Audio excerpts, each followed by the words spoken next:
Welcome everyone to Across the Pond, the podcast that dares to uncover the mysteries lurking beyond the veil of reality.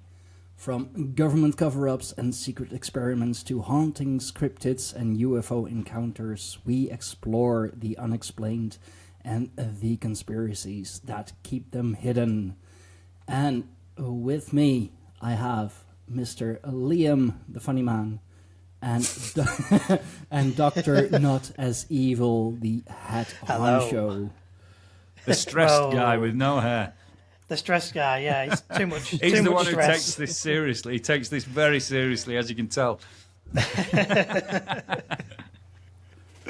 And for today, it's just going to be a mishmash of things. We all have our own topics that we want to discuss. And before we started recording, I even got mine together because I was like, I'll just I have a topic and I'll just wing it. And then I started, seeing things. I started making connections. I started, That tends to be how it goes, doesn't it? Yeah, I started connecting the dots. I am a noticer, after all. I do notice things. It's a problem, though, don't you find? When you've opened your eyes to detecting these patterns, you can't unsee these things anymore. It sucks. Yeah. It absolutely sucks. It does. I was just you talking go from about one that the other thing day. to another. Yeah, I was just talking about that the other day with a friend of mine, and it's like, God, ignorance is bliss. It really is. Yeah. It really is. I honestly, when I look at people, I think I envy you in the fact that you've not got any of this worry in your head. There's all these things playing out, all these potential scenarios, and unfortunately, when you are, like you said, you detect those patterns and you can connect those dots, it can become quite terrifying.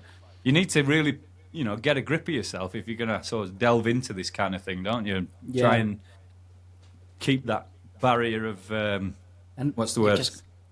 It's kind You know of what I mean? semi-grounded, isn't it? Yeah, You gotta keep exactly. yourself semi-grounded, otherwise you'll be away in the clouds. You'll be And it's easy disappearing up to there. become one of those tinfoil hat-wearing conspiracy nuts, isn't it, who lives and breathes this on a day-to-day. And unfortunately, I don't know why, but there's many of them out there. They just haven't got the articulate means of which communicating their sort of thoughts in a way that's rational. Do you know what I mean? I've got friends who are nuts, who come across as nuts. And what they say isn't nuts, but the way they say it is.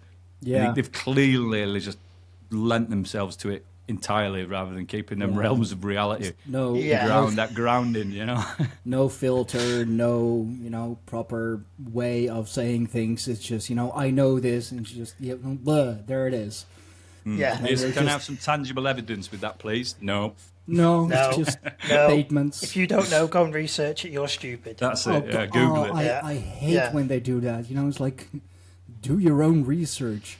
Then why On am what, I listening? Google? Yeah. Yeah. Then what am I listening to you for? Oh, God, I had that on Facebook today. Something on one of these groups here. They said they made a statement, and I said, okay, nice statement. Where's the evidence? I got bombarded in that comment section. Bombarded. Do your own research. You're stupid. You're this, you're that. And I went, nah, I'm not even going to entertain it. Nah. I'm not even going there. I had a big argument today. I say it wasn't an argument. I entered into a debate. Somebody had put a comment on this thing. I think somebody had shared a post from someone from Belgium, and this chap from Belgium was kicking off big time with Donald Trump and Caroline Levitt, and just basically insulting the entirety of the USA because of the tariffs that have been installed. And I commented on it, and I said, I just said something logical. I'm like, you do realise that reciprocal, you know what the word reciprocal means, don't you? And I just got an insult back. Yeah. Okay, so basically, if I buy a good off you, if I buy one of your goods and you charge me £5 for that goods, and then you come to me and you buy one of my goods and I charge you £50, is that fair? I got a big answer from them, that basically not saying yes or no, just skirting around the question. And I said, is it fair if I charge you £5 that you charge me £50 back for another one of your goods? Is that fair? And he's like, well, that's not reciprocal. Reciprocal means that I'm going to charge you what you charge me. That's all he's doing. America have been bent over for the last 40, 50 years Yeah, they have. by multiple countries around the world, and all they've done now is say that's not going to happen anymore. We're going to charge you what you charge us. That's what reciprocal means. So all of these people that are kicking off, saying, "No, it's not fair. America's destroying the world." Well, he's not. He's just doing the best for America. I mean, rather than the rest of what the NATO can. Because his argument was, with NATO and blah, we're allies and we should be in it to get. I'm like, well, hang on a minute, because for the last since NATO's been in its existence, America's propped the damn thing up on its own. And everybody else has been throwing a bit of pocket money in every now and again. If anything, but now NATO... all he's saying is, no, NATO is designed to protect the North Atlantic. That Europe is a big part of that. So European countries need to be paying into NATO the same way America is. That's all he's said. So he's like, we're going to take a little bit of expense away from us by not funding NATO in its entirety, and you guys can put a little bit more of what you're spending into NATO, and that can secure your own borders, essentially, as a European continent. That's all he said, but these people, they cannot see logic and sense. They seem to think that they're being hard done by it. It's ridiculous.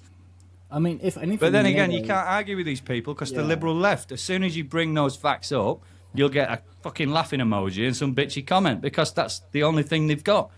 Once they've been beaten down with true facts and statement, they just start insulting you. It's madness. Yeah.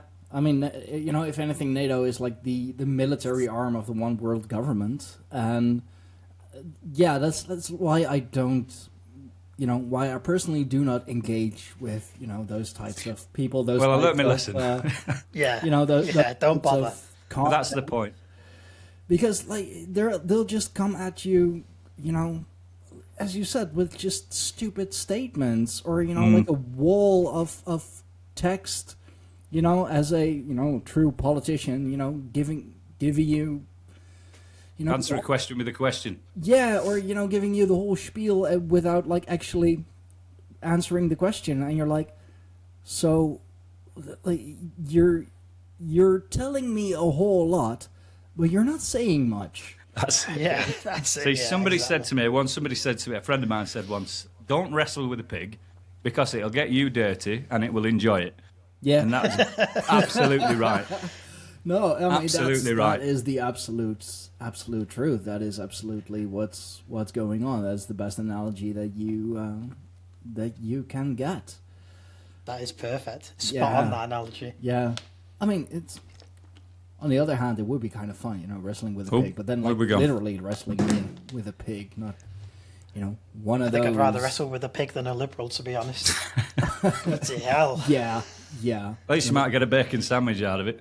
Exactly, yeah. There's a win-win vegans, somewhere. don't they? So you might not even get that by wrestling with a liberal. Oh man, if they're vegans, it's not even going to be a challenge. Just the lack of strength from your proteinless diet will be enough for me to vanquish you here. I mean, all plants protein. I mean, come on, that's still not the real deal. Like if you're a endurance athlete.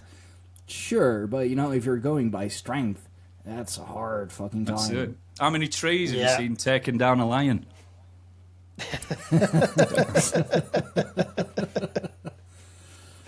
Oh, depends on the tree, I guess. I mean, if it falls on top of a lion... Protein v plant power, right there. How many lions have been killed by trees? There are probably statistics for that. I mean, there's got to be... some government agency with too much killer trees, with too much taxpayer money to burn, funding a stupid research like that. I mean, dumber things. I will caveat that by for the there are people probably within the audience that might take that literal. I am going to caveat by saying that was a joke.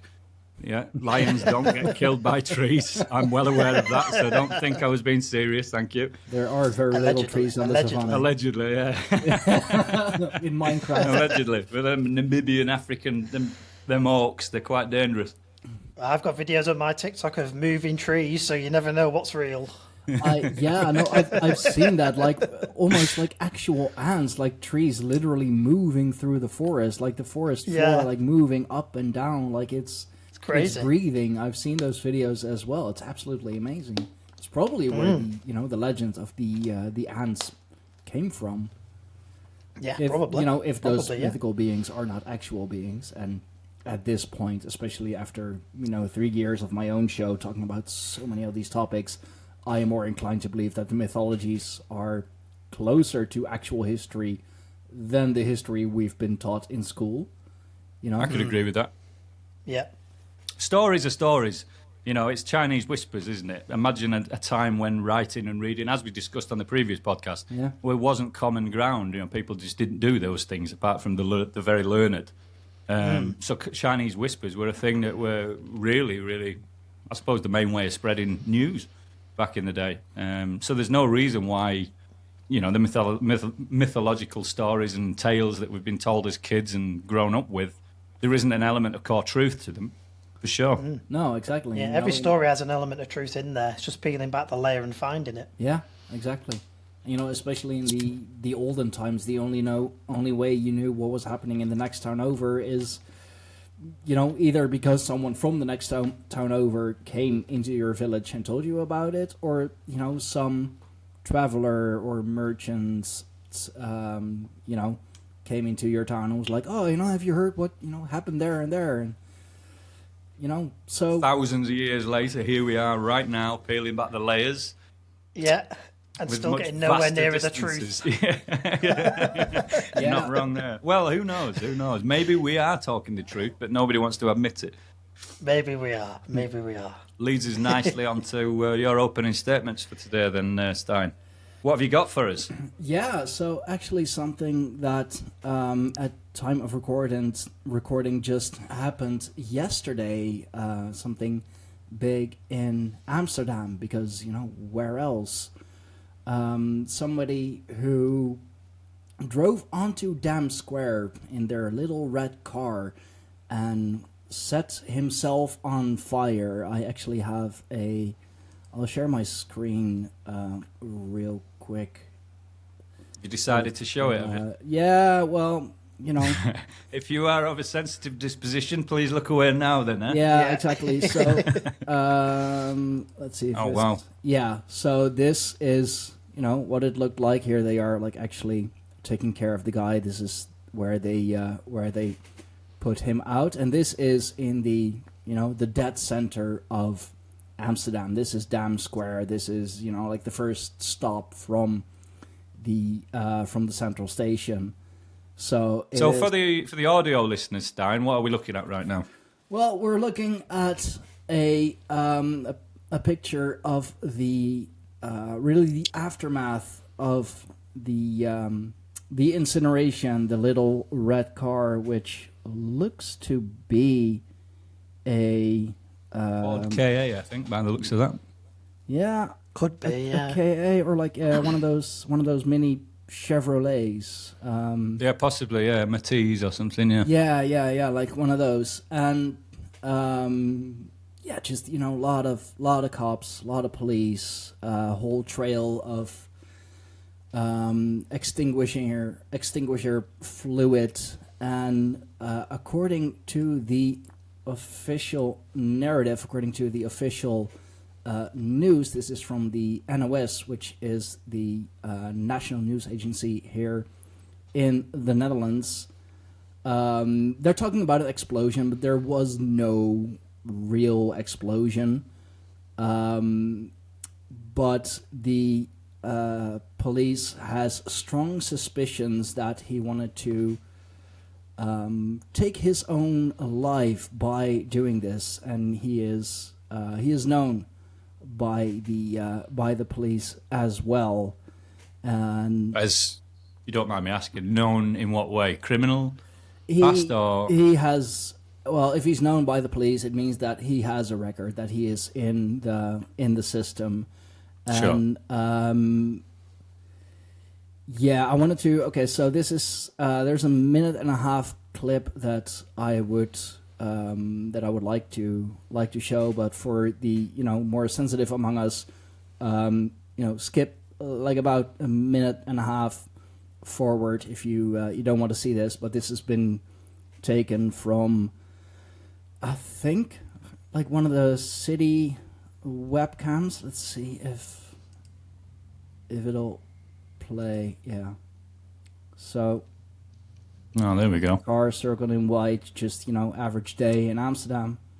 Tourists. Oh, there was a So the little... car's pulled in, parked up station, and are now in the middle of the city centre. So there was a little explosion, and then just, a whole bunch of smoke coming So out. nobody's got out the car there, have they? Not He's yet. pulled up, he's parked. There he is. Now there's smoke Now bellowing. he is actually coming out of the car, and See? yeah. Ik heb gezien dat Ja, er so een these auto are voor the- het beeld stond this is the geparkeerd official met de footage. neus richting het beeld. Een 5 meter afstand, Ja. 3 meter afstand. Die zo. Oh, Groot. loving the button. By the way, they sure they sure know how to pick the people that they're They interviewing. picked a good one there, didn't they? Yeah. Of course Yeah, they did. they- It's mainstream media. for Let's the- pick the guy with the Palestine badge. Yeah, for the people listening, we're looking at an older gentleman with a cap with a Free Palestine badge being interviewed about what happened. Grote explosie en mensen wegrennen. Eigenlijk op 5 meter afstand, 7 meter, voelde ik de grond een beetje trillen en hoorde ik een enorme knal. En pas daarna hoorde ik mensen gillen en wegrennen. En toen dacht ik, nou, Yeah. laat ik maar volgen. Dus Yeah, so Toen this ik- is ben- the aftermath. You can see like the whole back of the car is basically, torched. Oh, yeah. Ashes. And I thought it was interesting that, first of all, it happened in Amsterdam, a red car. We all know that. There's a significance with that, is there? Yeah, it's something that we are supposed to pay attention to, for all you lovers of the Matrix, the lady in red, it is the distraction, of course. So it's pure speculation, but the fact that it's red and going towards what is a giant obelisk, really, because that is the monument on Dam Square, the national monument. It's a giant obelisk, as you can see. And what do you think the relevance of this chap's location of where he decided to do the act and the obelisk? What do you think the connection is between the two? Well, that's a very good question. I mean, the obelisk, of course, is a very phallic symbol, dating all the way back to the myth of Osiris in Egypt, who got cut up into 13 pieces, if I am not mistaken, and the only thing that his sister Isis, who put him back together, hadn't found back was his genitals. Uh-huh. And yeah, I'm not sure what it does represent, but phallic symbols, let's say the ruling elite, they have a fascination with symbols. They have a fascination with symbolism, and especially phallic symbols. That's why skyscrapers are a thing. It's really a quite literal dick measuring contest. Like, my building is bigger than yours. I'm the alpha. Yeah. See, the interesting the thing is extra. when you think about history of let's call a spade, penises. Back in the day, I suppose ancient time, it wasn't really necessarily a sign of masculinity. The bigger your penis was it? In fact, it was more. The smaller it was, the more masculine it was. Yeah, That was the case yeah. in ancient Greece. Yes, that's why. Which would have been the the case. I mean, Osiris is Egyptian. Was it the case back then as well? I know it was in Greece, but what about ancient Egypt? probably, like the whole Mediterranean culture, Hellenic, Italic, Egyptian. It all influenced each other, and a lot of the Greek culture, at least in like science and those things, is either adapted from the Egyptian or comes out of Egypt and has been translated and rewritten into Greek. But yes, absolutely. It wasn't the bigger your dick, the more awesome you are. That's why the statue of David is actually he has a Well, a baby carrot, really, instead of a A little bit more subtle. instead of like a freaking monster schlong. Well, at least it was Based on realistic. the At marble least they too. had a good grasp of reality back in the day. At least knowing today, it'd be the size of a leg, wouldn't it? And if it was today's statue. Yeah, But if we I was look gonna back say, through they history, considered it so that we're talking barbaric. about this particular. Is what? Sorry. They considered it barbaric to have a Oh, really? a large penis. Yeah, it's if you're a man of sophistication, if you're a man of class, then you don't have a foot long. It's a shame today's standards aren't still lived by that. Yeah. Speak for Me and yourself. Andy would be gentlemen, wouldn't we?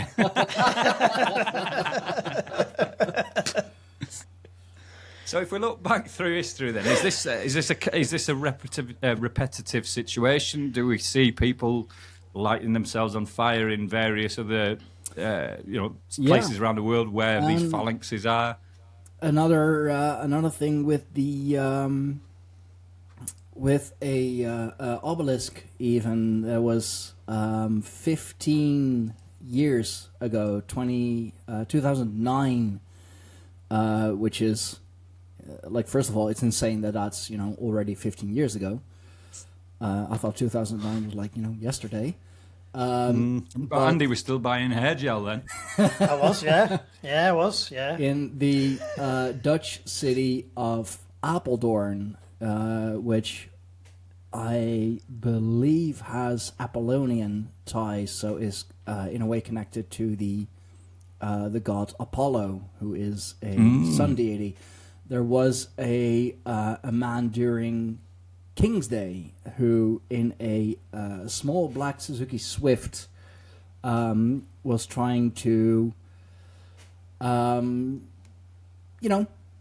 do some nasty shit to the royal family, who were riding by in their their carriage with all their splendor and all, and he wrote into another monument, the naald, so the needle, literally translated. I'll pull up a picture, but it's another obelisk, and it has the attack was on the royal family, or directed towards the royal family. I'll share my screen again. Let's see this one. Yeah. So this is another obelisk in a town which name has Apollonian ties, Apollo. So, and this is very clearly an obelisk. This is almost a like what you have in Washington D.C. The Washington Monument. It has the same. There's one of them in London as well, isn't it? St. Catherine's Needle, is it? Yeah. Yeah. There's one of them in Cleopatra's- Egypt as well, buried under the Cleopatra's sand. Needle, isn't it? Yeah. Is that the one in America? What's that? Is that? The Washington No, it's not Monument. Cleopatra's Needle. That's the Washington Monument. Where's Washington Cleopatra's Monument Needle? That's in not DC. in Egypt, is it? Or is that the one in London? The Cleopatra's Needle. Oh, that could be London. I think it is. I feel like that's London. Because we've been accused of stealing Egyptian artifacts for a long time, haven't we? Wouldn't surprise me. Yeah. A trio We've of been accused of obelisks, stealing everything. actually, in London, New York, and Paris. Well, that's interesting. So, yeah, but as you said, there is indeed a history of people lighting themselves on fire in protest. One of the earliest examples, earliest in modern day, is the I'm not gonna even try and pronounce the name, but a Vietnamese Mahayana Buddhist who on the 11th of June 1963 died by self-immolation at a busy Saigon road intersection, so Saigon in Vietnam. And he was protesting the South Vietnamese government of I guess the president or prime minister at the time, who was a staunch Catholic. So a Buddhist monk self-immolating in protest against, a crackdown by the Catholics, really, on Buddhism. And Liam, as you pointed out, there are pictures of that. There is video footage, I believe, even of that. I don't think that was a pretty one, that one, though.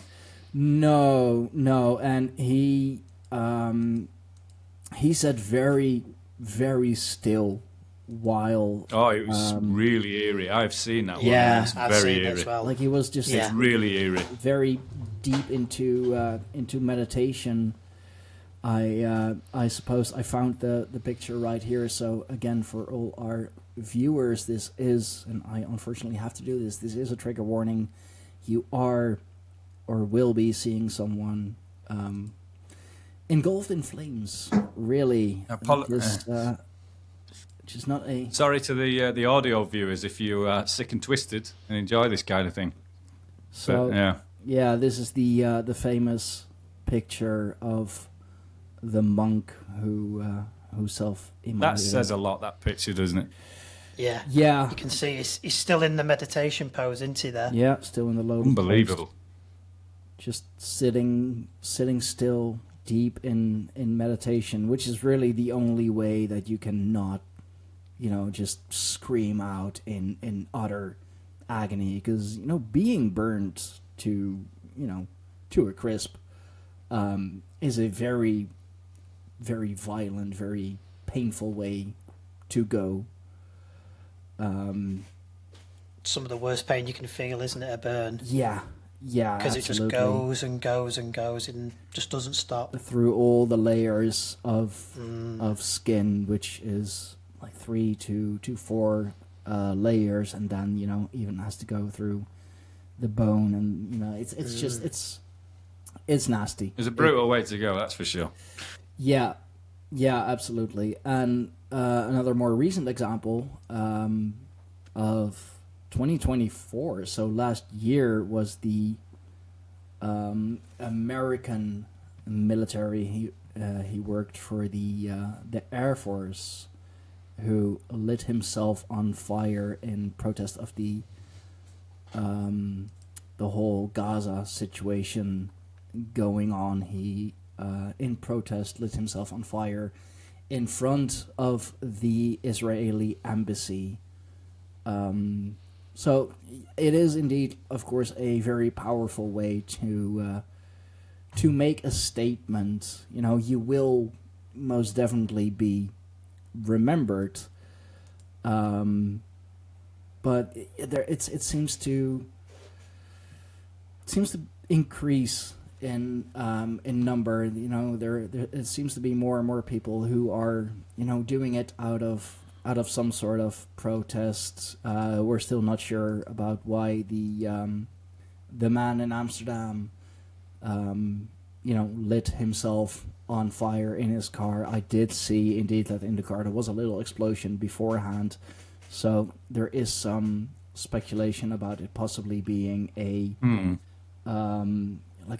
failed car bombing attempt. Yeah. Or something. From looking at that image or the video that we're seeing there, the way that the car pulled in. In fact, have you got the video again? Let's just look at this through a military eye and see what we're looking for. Because traditionally, what you're looking for when you're talking about vehicle-borne IEDs, so suicide bombing cars, the things that you're taught to look out for is looking at the wheels sitting low on the suspension, extra weight. These bombs or the weaponry that they use for these explosions are quite heavy, and you can usually see that on the strain of the suspension. So if we look back at this video, let's have a look at this car and let's see if there's any telltale signs of an incident. Because it could be, and my brain went there. I thought this could be just a failed suicide bombing, because the characteristics are all there for a suicide bombing. There's a massively public place. If that goes off there with full explosive potential, it's going to kill a hell of a lot of people. It is circled in white. Can you see it? Yeah, because I'm looking. Yeah. To- Is there any side views? Not from the immediate moment. I can look it up though, because it is still incredibly fresh. You know what? I'll actually That's another thing to say as well. The fact that this. When did you say this happened? Yesterday. just yesterday around 1:30 local time. So it'll be interesting to see what the police or whoever's taking charge of the investigation. It'd be interesting to see what they find in the car as far as residue. I mean, I know the car was burnt out, but there'd still be residue of explosive in there. And you can sort of make an assessment on the quantity and what it was sort of designed to do. If it was a personalised explosion, literally just to set the man on fire, then there wouldn't have been a lot of explosive. But if there was more, there's potential there for it meaning to be bigger and kill more. I can't understand there. Unless he has gone there to make a statement and burn himself, fair enough. I mean, Otherwise, I think it could be a suicide bombing gone wrong. Yeah, but without so obviously finding out more, you wouldn't know. But it looks like that. It's a very built-up area. I found a video from the local news in Amsterdam, actually, AT5. Obviously filmed by a bystander, which has a bit of a side view, not of the bombing itself, but yeah. So I think for the suspension, what you wanted to look at.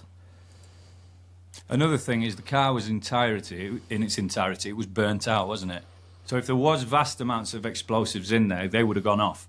And the fact that they didn't, looking at the finished article of the car when it was put out, it wasn't demolished, should I say. It didn't look like it exploded. No, it You very can see much, from the wheels there, the suspension was up, wasn't it? Yeah, it did look normal, didn't it? Yeah, I mean you can see it that's here not in way down. the bottom left corner. It is like just regular suspension. Doesn't look any heavier than No, that looks a fine. car like that is. So it may well have been just an elaborate way of taking his own life then, if he's not meant... Clearly, it doesn't mean that he's gone there to blow people up by looking at that. It doesn't look like that's the case. No, but then, people did initially thought it was, a terrorist attack. Of course. Who wouldn't? It's got the characteristics. It does. Yeah, absolutely. Oh, yeah. No, I'm not going to show this. We've shown, too much dark stuff already. But, if you are, tired of living, there are easier ways, there are cleaner ways, and if you want to, do it by vehicle, if you will, the train station is really, it's a couple 100 meters away. So, and it's much more effective. A train coming at you with 120k an hour, if you want to go. There was obviously a statement kill, isn't it? That's why. There's obviously something there. It has to, because this is not a regular, I am tired of living, I'm tired of this life, and I want to go out, especially in a grand fashion. If you want to go out in a grand fashion, then make it a grand fashion. But then it's planned. That's a performance, is that? Yeah, this was something else. Small red car, as we saw in the video, actually turning towards the monument, not intent on killing anyone, but himself. So Yeah, I was going to say there wasn't many people there, was there? When he was pulling in, it wasn't a full touristy kind of place that was swamped with tourists. Well, I mean, the dam in Amsterdam is very touristy, but everyone is on the dam square itself. This was on the other side, at the National Monument, which is, I mean, kind of touristy, but all the performers, and as we saw in the video, the hot dog cart and all of that, they are on the dam square itself. So, again, if you wanted to take as many people with you as you can, you would have done so on the dam square itself, in front of the Royal Palace, not in front of the in front of the monument, which is really just a place where everyone just goes to sit down for a moment. If you have a snack and you're in the city center, you're near Dam Square, that's where you're going to sit down. Look at the map, make some pretty pictures of yourself, like, hey, Mom, Dad, we're in Amsterdam. Between the mushrooms. Plenty to be found, yes. Hi, Those Mum. special windows. So, yeah, it is still a developing story, of course, so as it develops... Keep an eye on that one, then. I most definitely will, because this is an interesting one, The most fascinating part, I think, is the little red car, and that it's in front of a obelisk. There has to be something there. Symbolism, isn't it? Symbolism. Yes, sir. I wonder if he left any notes or anything. There must be some kind of message. It's a tough one. Yeah.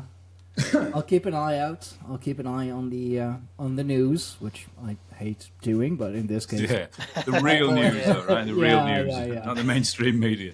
Yeah. No, I'll keep a finger on the pulse for this one, because there are too many questions, too many things that don't add up. So yeah, Definitely. that was really my part. Shit going on in the Netherlands, as small a country as we are, still things are going down. Yeah, still exciting to live here, And my first initial thought when I saw this was like, Amsterdam. Yeah, what else is new? But then I saw, then I started to think and started to, notice, and it's like, obelisk, red car, suicide, really? So yeah. The strange thing, though, isn't it? Me and Lee, we didn't hear that, did we? We've heard nothing about that. Nothing at all about that. So what happens, obviously, over where you are, we don't hear about that here. And you are what? If you go down to the south coast, 50 miles across the coast? Yeah. You're not that far. Yeah, it's like... We never hear anything of what's happening on your side of the pond. Which is weird, because this is, it happened in the capital.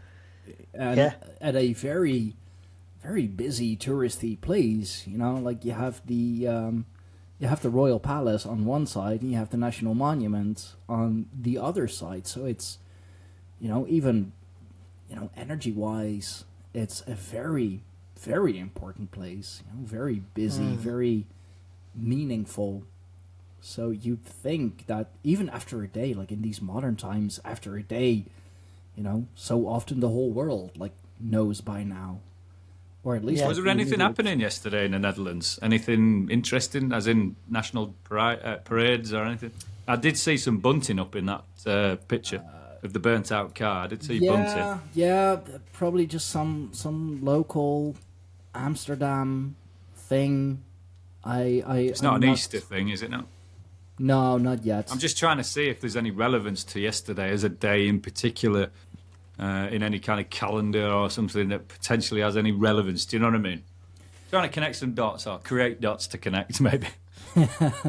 Yeah, no, no real... Is there anything? In fact, if we look on it, have you got AI? I mean... Ask ChatGPT, what was the 3rd of April? Is there any relevance on that date throughout history? I mean, the Amsterdam Wine Festival started today. There was the Amsterdam Coffee Festival yesterday, but that was another part of there we go, the, ladies and gentlemen. We've discovered the conspiracy. We've got to the root of the issue. It's wine prices. That's why this man did what he did. That'll be it. They've increased the French, prices. come on. They've increased the tax on alcohol in the Netherlands, and this man was not having it. And he just happened to drive a red Chevrolet Matiz. Debunked. No, there we go. Stamp it. Debunked. Done.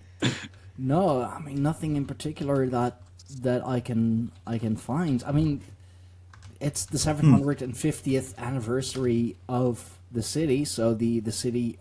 Yeah, that was it, because I saw the 75 or 750 on the little flags, on the little banner thing. So it's 700. 75. So that's 80 years since VE Day coming up as well, isn't there? Yeah, I mean, it's 750 years since the foundation of the city of Amsterdam. Ah, I see. So, I mean, yeah, that's a big celebration. Of course, our nation's capital is officially 750 years old. But anything with that, I don't know, 75. It's So another. there doesn't seem to be a pattern there then. No, No, No, I've just not chat GBT'd it and there's nothing. really. nothing. I mean, like Nothing. even looking Nothing at major. the numerology, 705. It's 12, 3. Nah. Could be very much a case of watch this space, this one, and see how this develops, huh? I will. See what happens. There's just, like I said, there's too many questions, too many things that, that don't add up. But this is the point of this podcast. We'll get the answers one day, but we are bringing it to the attention, which is the important part. Get it out there. Exactly.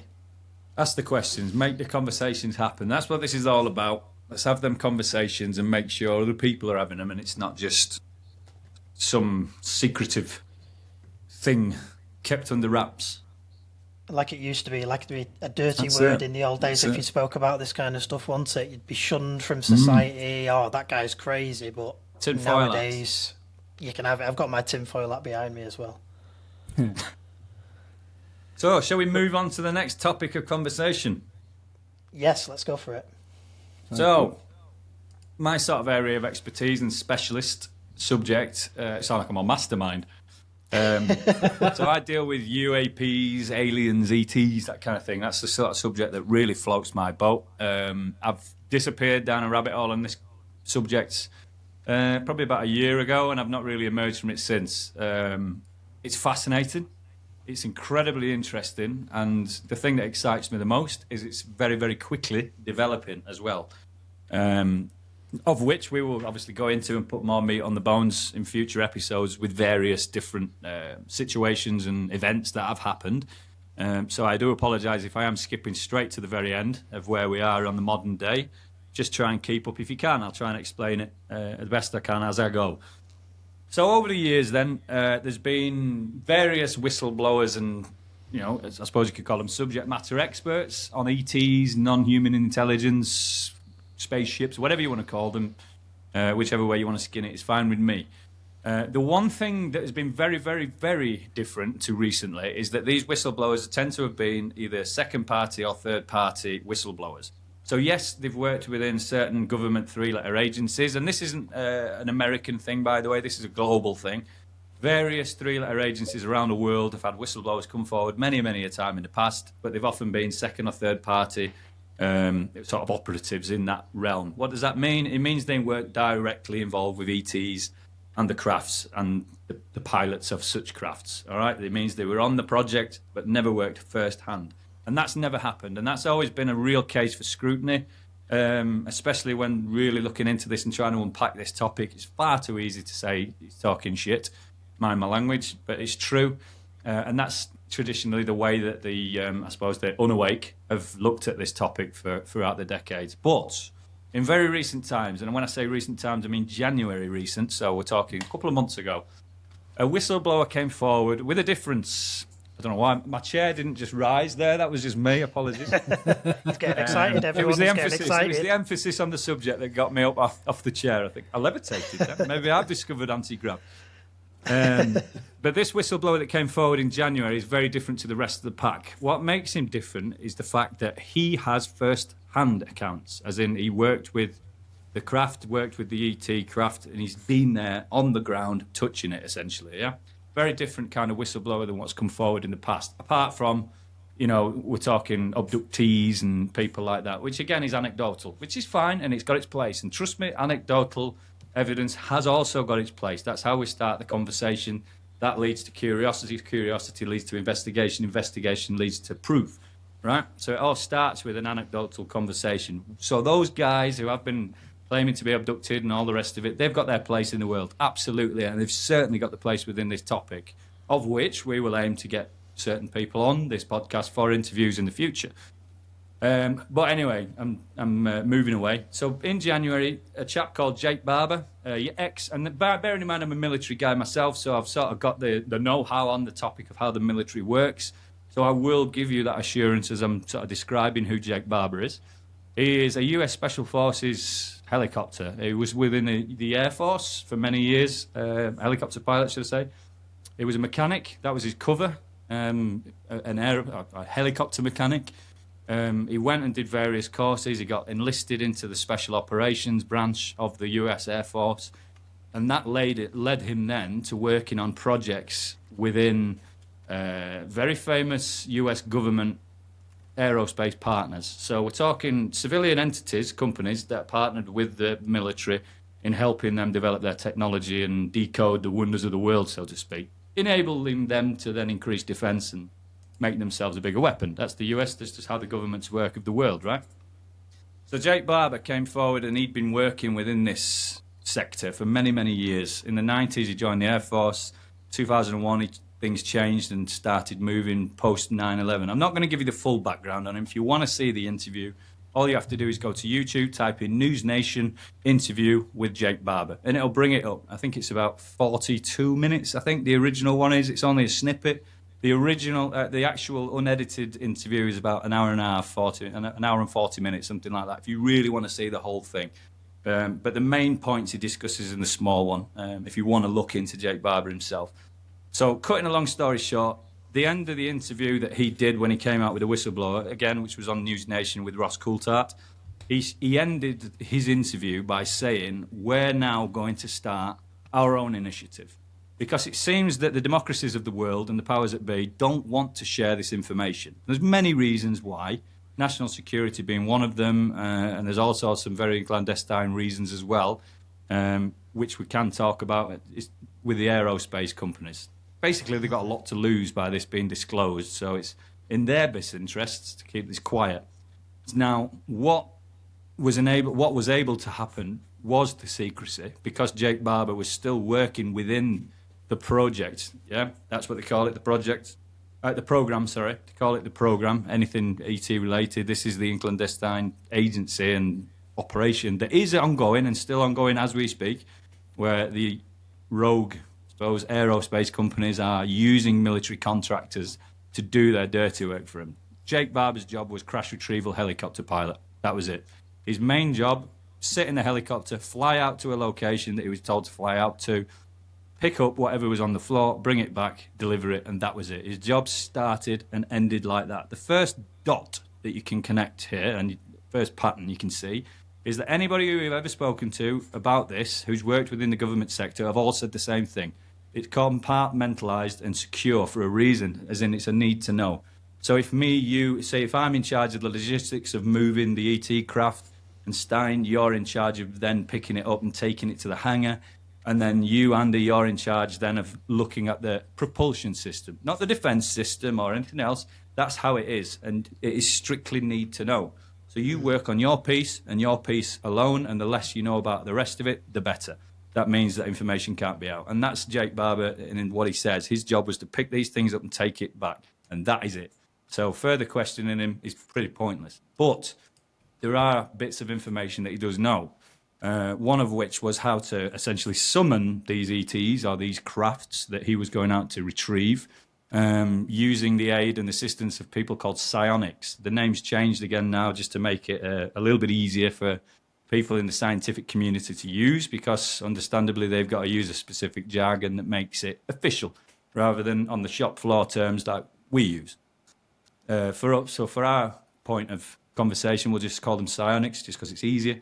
So these people are people that have abilities to be able to use and express their consciousness onto an interface with these ET crafts, so to speak. Sounds absolutely ridiculous when you say it aloud like that. It's madness. It's almost like you're claiming that a human being can attach himself to technology via Bluetooth just using neural power. It's madness when you think about it. But that is the reality of the situation. I know it's crazy, but it's true. That's how they're doing it. Now, I'll go on to it anyway, talk about the recent thing, but he ended the interview with Ross by saying that this secret isn't a secret for the government to decide what to do with. This is bigger than them. It's bigger than US government. It's bigger than world governments and democracies. This is something for humanity. We need to know and should know that there is other life out there, and not just out there, but here too on Earth. And there has been for a long time. So he and his team of ex-special forces who have now essentially left the program, they're not working with these entities and agencies anymore, but they have the knowledge and they have the belief that this is for everybody. So their mission was to start their own initiative called Skywatcher. It's been invested in heavily by other people, by third parties who have also got an invested interest in this topic. So there's big money being thrown at it.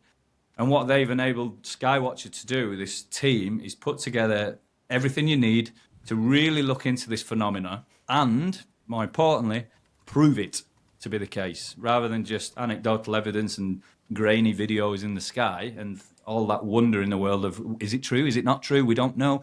This is a point of where they're going to prove it to us, and they've laid out a pathway of which they're going to do that.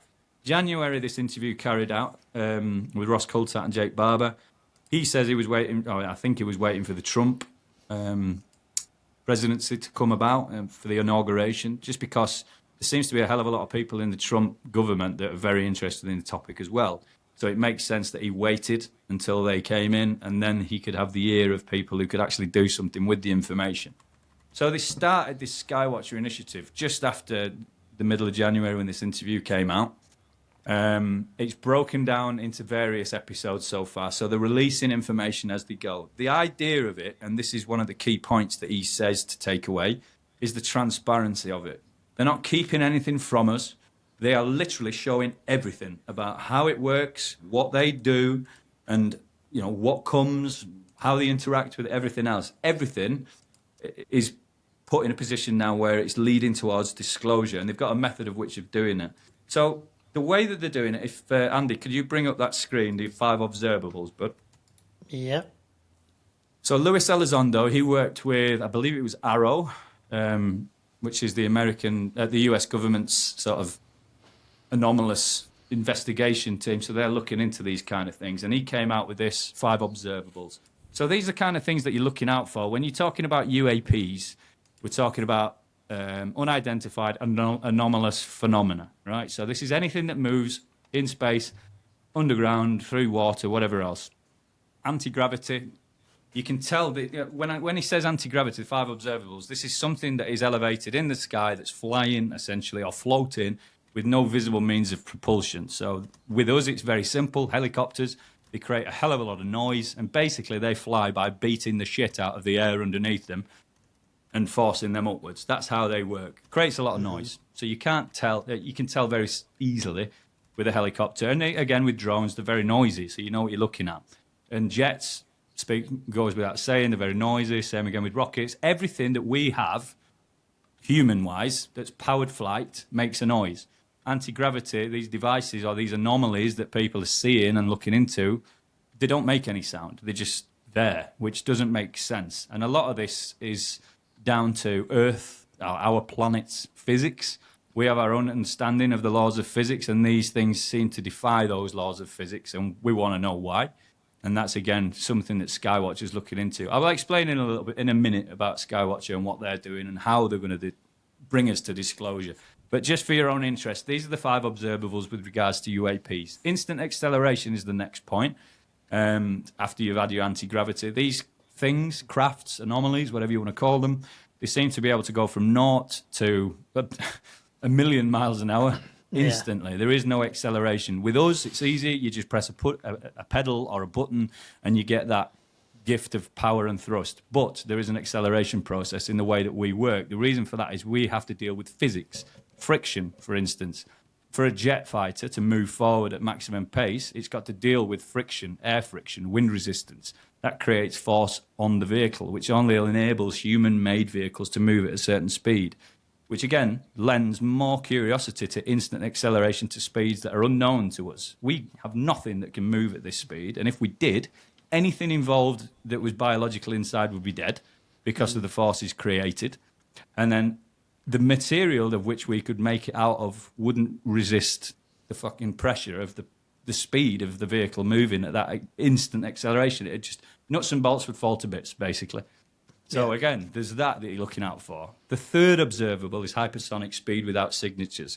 So when you look at these things under cameras and they're picked up on some of the most advanced instrumentation that our jet fighters of the world have to offer, there is no signature. What I mean by that is when you fire a jet engine or a rocket engine or any engine, in fact, that works on combustion, you'll see a heat signature. It shows up plain, clear as day. You know exactly what you're dealing with.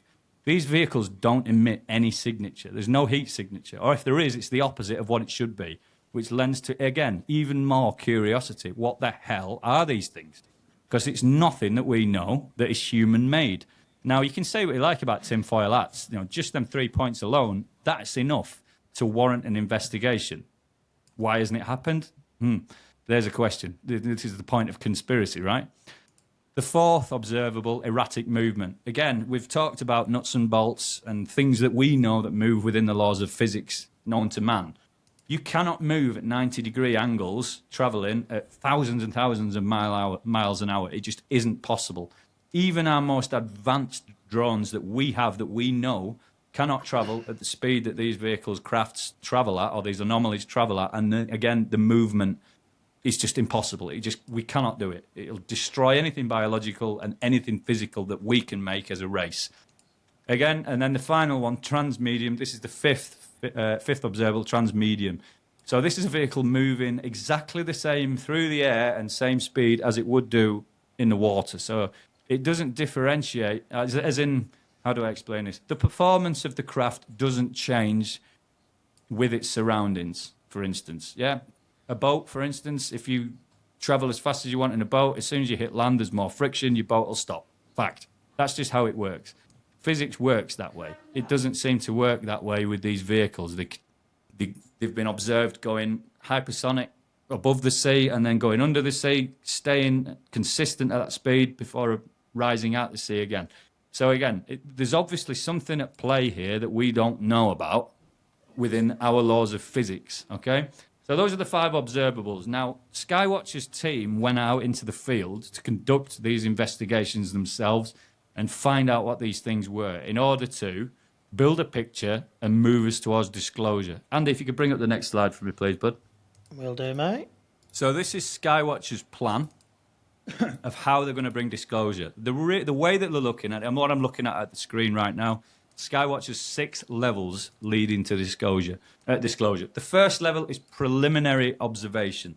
So they're going out into the field, and bearing in mind that this commenced back in January, so they've already had time in the field and grown a bit of a case. And I'll tell you where we're at the point when we get to the end of this slide, but I'll take you through the process of how they're going to disclose this information first.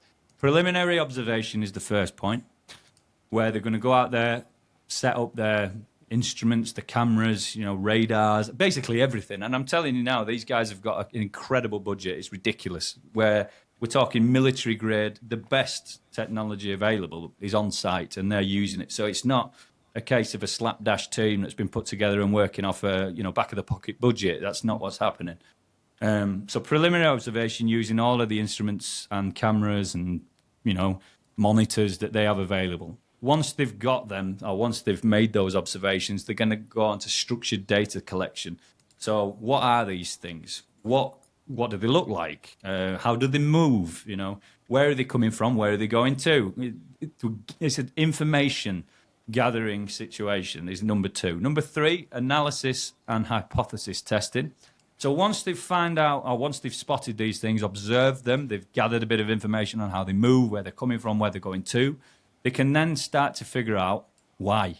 Why are they coming from there? Why are they coming to here? Why are they reacting to this method of summoning, whether that be via a psionic or via a mechanical tool? And again, this is something that he mentioned on his podcast yesterday, on the podcast with Ross Coulthart yesterday, whilst he was giving an update. So I'll just tell you the same thing. This is a case of making things kindergarten. So if I give you the name for something, please don't judge me that it sounds a little bit like a bloody action film or a cartoon. Yes, fine, of course it does. But that's only to make it so it's very simple for everybody on the shop floor to understand what's going on. At the very highest level, scientifically, when this is being disclosed and put to peer review, it will be worded a lot differently to how I'm describing it. I hope you can understand that. So analysis and hypothesis testing is the 3rd step, and basically trying to figure out what makes these things tick, And then the 4th one, independent verification and peer review. Obviously, once you've gathered your case and you've built the evidence and you've you've got everything complete and you think that it stands up to scrutiny, they can then, this is the important bit. And by the way, this is something that the US government won't do, is peer review. Because it's compartmentalized and it's need to know only, they're not allowing the scientific community to operate in the way that makes them so effective, which is sharing ideas, bouncing ideas off each other, having a think tank, basically, of massively intelligent minds all working together to discover what the hell's going on. That's not how it works at the government level. It's all need to know. So there's 1-2 scientists working on this, which is great if they're brilliant, but even still then, they can't bounce ideas off anybody and really allow that, that intelligence, that analytical thinking to come alive, okay? So that's one thing they're going to be doing. Once they've built the case, they will be bringing other scientists, world-renowned scientists from across the globe that are impartial into the investigation to take this case on, have a look at it, and see if it stands up to scrutiny. And once it does, there will be the 5th step, which is public disclosure and review. So this will be the Skywatcher team disclosing the fact, this is what they found, this is what the peer review has said, and this is the review of the situation so far. That will be a soft disclosure to the public. That will come directly, I would have thought, via either Skywatcher or some close source to them in the media. And I'm not talking the mainstream media, I'm talking real media. And then the 6th and final step for Skywatcher's team will be full disclosure and integration. What does this mean? This means probably somebody within the government of the world standing behind a lectern and telling the national public, this is real, this has been found, this has been discovered, and this is how we're going to integrate this information into our daily lives. So this is probably the scenario that you think of when you look at Minority Report and films where there's cars flying around in the air and whatnot. That's what we're looking at in the future. Integration of ET craft technology, back engineered, and then moved into the day-to-day lives of human beings. So those are the 6 levels from start to finish of disclosure. The important bit that I'm going to mention now is on the recent interview with Jake Barber with Ross Coulthart. He's disclosed where we're at now.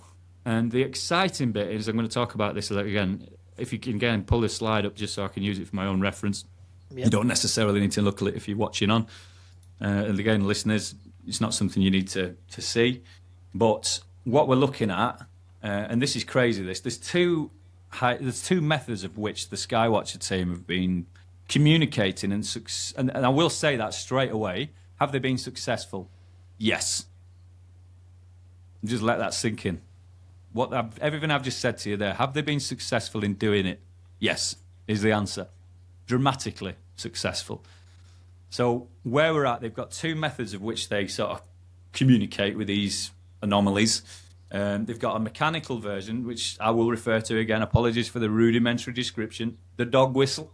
That's what they refer to it as. And then there's another method of which they use psionics, what the bloody wording they change? Neuromeditative something or other communicators. I think that's what they changed it, just for the sake of the scientific papers. It just looked better for the scientists. So that's why they've called it that. But we'll call them psionics. So those are the 2 methods, psionics and the dog whistle. Those are the ways that they are communicating with these the anomalies. And I'm really, really excited by this. I wasn't expecting him to say this, but he did. With the dog whistle, they are at stage 3 already on their analysis and hypothesis testing. So what does that mean? It means that they've done the preliminary observations. It works. They're here. They can come in. And it's ridiculous, but you've got to watch it to believe it. 100, I'm not talking 90%, 80%, 100% of the time when they use the dog whistle, anomalies appear. Not one, many, numerous, and varying as well. And this is, again, something I'll talk about. In fact, I may as well mention it now. So that's under preliminary observation, structured data collection. They've already got that for the dog whistle, and now they're doing the analysis and hypothesis testing. The exciting thing about that, there's only one more stage for that, and that is peer review, bring in other scientists. So the fact that we are borderline flirting with stage 4 on the Skywatcher team as far as the dog whistle is concerned, that means there can be no doubt. This is fact. It's happened. You don't get to stage 3 and 4 without proving, essentially, that there is an existence of something. So let me reassure everybody watching on that this is very real. It's fact. It's happening. It's up there right now, and they're observing it, and they're gathering information, and they're moving us towards disclosure. So be patient. Enjoy the journey. Okay? Now, what have they found on the second method of calling ETs and summoning these anomalies? They're using psionics. Again, apologies for the rudimentary description, but that's just what we will call them for the sake of the podcast.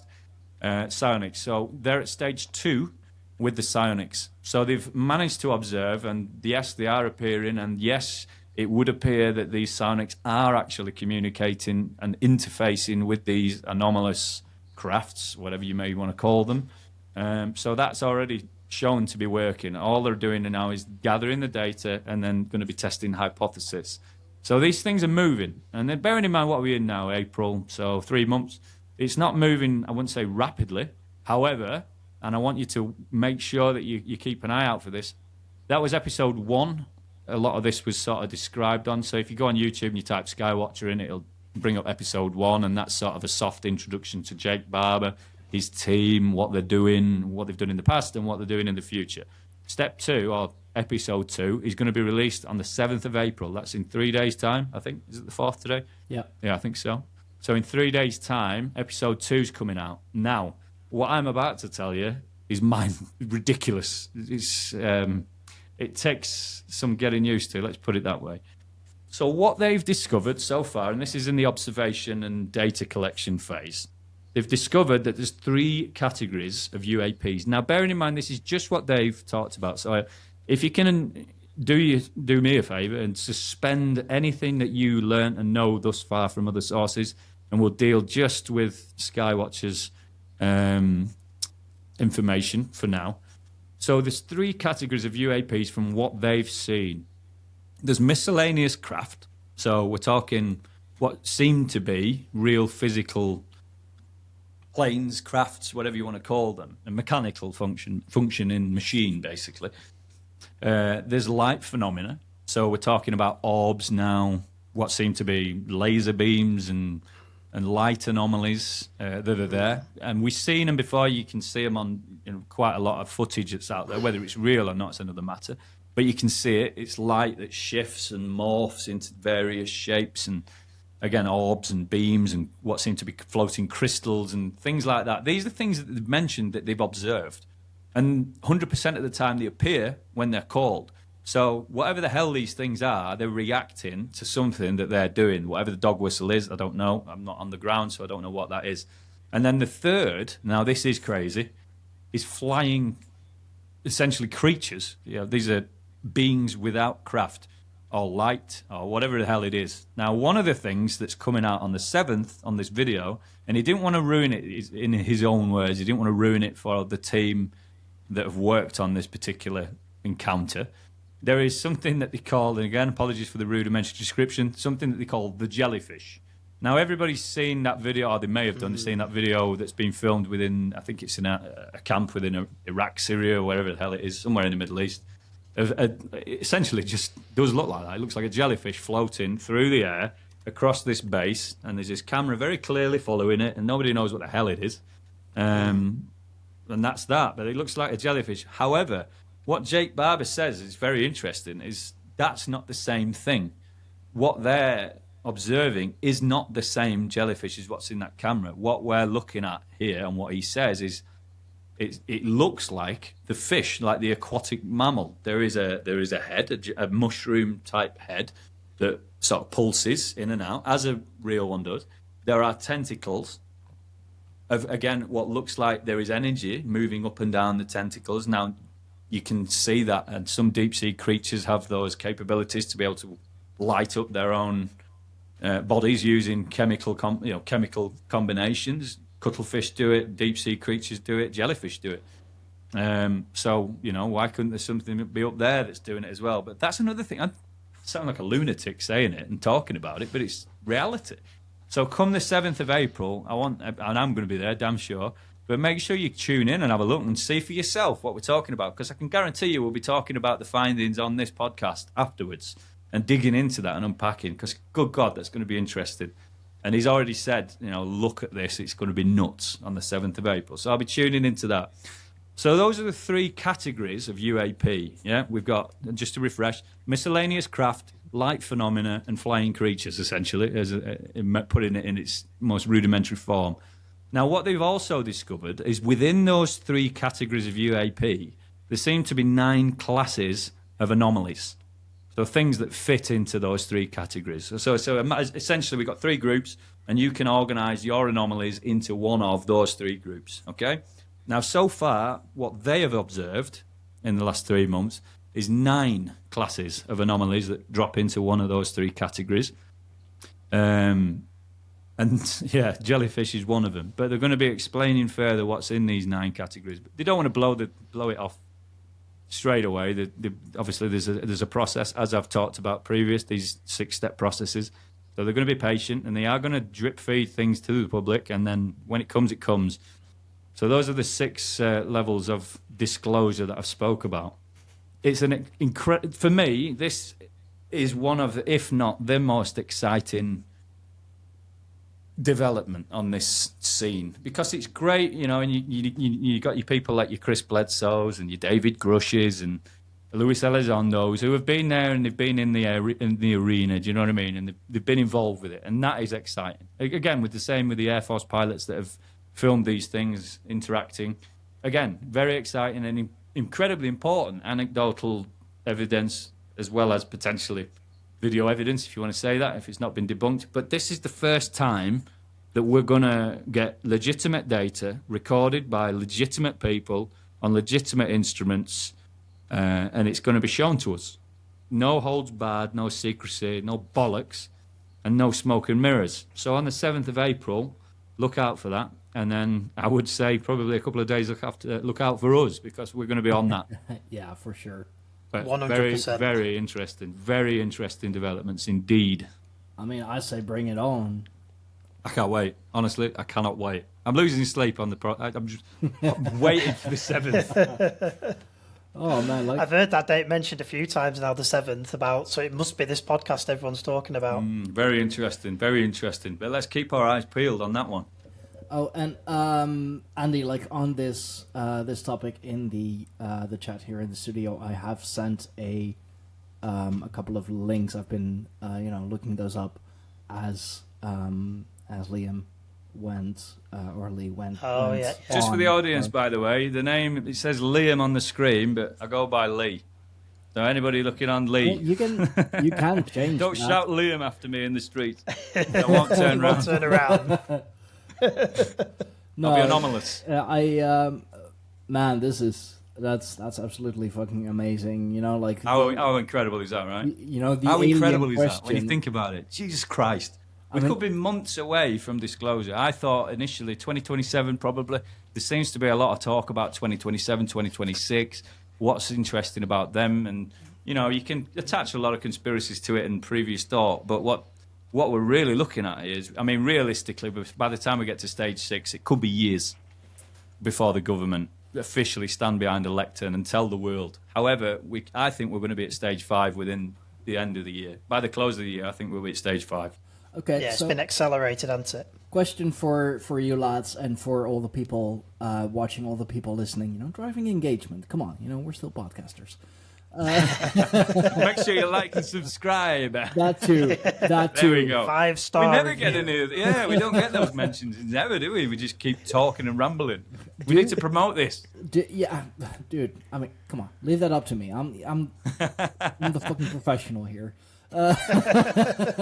No, but do you think like you guys and our audience that that this means that humanity, like humankind as we are, in let's say a few lifetimes, our grandkids or our grandkids' kids, that we will reach the technology or the capabilities to be able to put humankind on the Kardashev scale.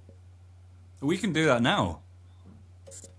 This is something that Jake Barber has already said. Remember, this isn't just a special forces guy. This is a guy who's come from the program directly, and he says, quote, not only is he going out into the desert to retrieve non-human intelligence craft, they're also going out and retrieving craft that is developed and designed by the US government and their aerospace partners.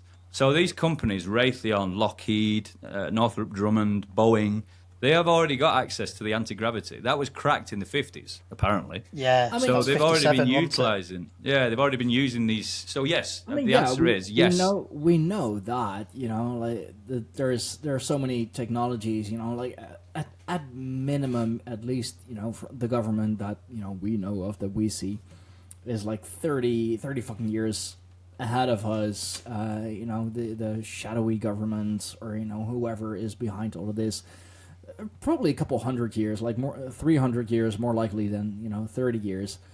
But it would be amazing to see humanity, to see humankind be able to to reach the Kardashev scale, to like energy wise, like even a type 1, a civilization close to the level currently achieved on Earth, with an energy consumption of some mathematical sum. I suck at math, so I do I do apologize. But just like energy wise, like that's a fucking big thing nowadays. Energy and. Well, this is the issue. It's all a monopoly, right? And this is, again, one of the things why it's not been disclosed, is because one of the implications of this thing being disclosed is the questions will come, how the hell are these things flying?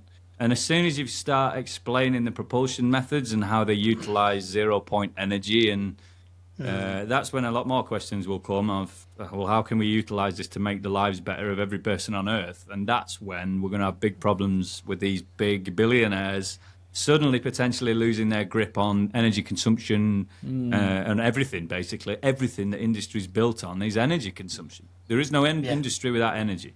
So if you can create a means where you can draw energy in from the ether that requires burning nothing and blowing nothing up with combustion, then there is no need for these people anymore. And I think that is a major sticking point on disclosure. We had those means. Nikola Tesla already, he managed to tap into something, call it the Akashic Records, call it, whatever. But he was able to generate free energy just, from our planet, from the Earth. I mean, yeah, it still required, sticking something in the ground. But it was the... So did the pyramids, right? Oh, they're in the ground. Allegedly. We are no Yeah, more... well, there you go. Yeah. But the question is, Stein, is what happened to Nikola Tesla's research the day after he died? It got taken. Did it? Well, that's interesting. I wonder why. Yeah. Why did he die again? Sorry. Penniless. Well, I wonder. because he wasn't willing to sell out. Oh, is that why? Is it? Yeah. And So some kind of nefarious reason, then, yeah. And then his He wanted research to give it vanished. away for free. Yeah. Exactly. But this is the point I think we'll get to as a race. The evidence will become so overwhelming that they're going to have to try and explain this away somehow, or embrace it, or create some kind of other crazy-ass narrative that brings us in under their veil. And my sort of suspicion on it, and seems to be a lot of suspicion on it, is that there is going to be this alien threat coming from the stars, and that we should all rally together as a human race and get under the umbrella of these big aerospace companies that have been researching and reverse engineering ET tech all these years, and they'll protect us. Get underneath them, and all it's going to cost is the rest of our lives paying into their system. Yeah. That's going to be either one of the cases or a complete breakdown and collapse as far as that side of the society is concerned. Because once you've got free energy, let's be honest, do you need? If I had a free energy device in my house now, tell me who I would need. Do I need my utilities? No. I don't. I don't need someone to clean my water for me anymore, so I can get my own water. I don't need a water board to do that. I've got energy to cook my food. I've got energy to power the lights. I've got energy to run my car. I don't need the system for anything if I've got my own energy production device, whatever that looks like, which these people have already got. And that's Hence why they're using these vehicles. And this is something that, from the Luis Elizondo 5 observables, from things we know already from what Jake Barber's said, there are at least vehicles that we've got as a human race that have got those, at least 3 of the 5 observables. Moving between, space and the water, I don't think that's something that we've got yet. But we can move whatever these vehicles are at ridiculous speed, instant acceleration, and ridiculous angles of movement as well. And we can do that, but I think we're pretty much dipping our toe into what these civilizations have had for a long time. I think there will just be, one way of, getting back our freedom. Like, yeah, free energy is awesome, but I mean, not everyone is probably gonna have the means to, to generate it. So, but there have been like so many discoveries made over the last, over the last centuries. There's this guy on TikTok who's creating fuel from plastic. There is, of course, the famous water powered car from Stanley Meyer. Oh yeah, who later on managed to perish by he disappeared as well. Well, what we're not taking into account on this is, I believe he committed suicide by 2 shots in the back of the head, which is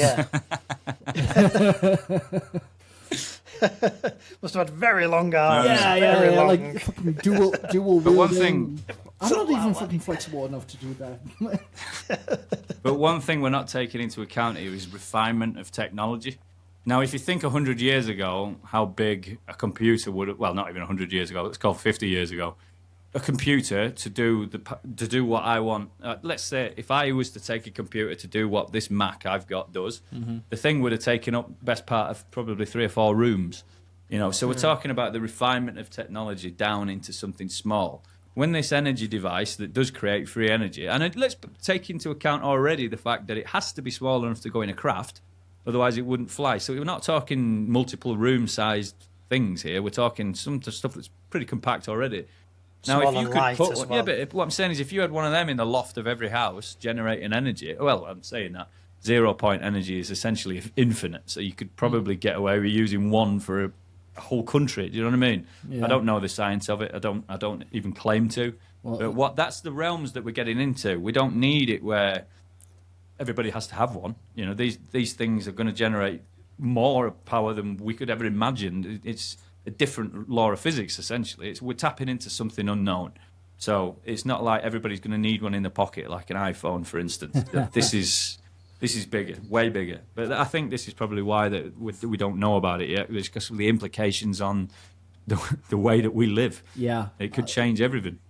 It would destroy everything. It would just, destroy the way we think about the world. It would destroy the way that we see the world. It would. And I've thought about that. I've given some deep thinking to it. And I think as scary as it is, there's only 2 avenues. There's either one, we become these interstellar beings that don't recognize politics and governments, and we move beyond all that bollocks. And we just become this, essentially like the Vikings. We're just this seafaring, but not spacefaring civilization that go out into the stars as one race. There's no black, there's no Christians, there's no white, there's no Jews, there's just humans. And we've got this technology, we've changed the world, there's no poverty anymore because everybody's got power. Yeah. There's nothing to fight for. So now it is literally about the betterment of our species and moving us around the universe and the cosmos. The second alternative is everybody dies.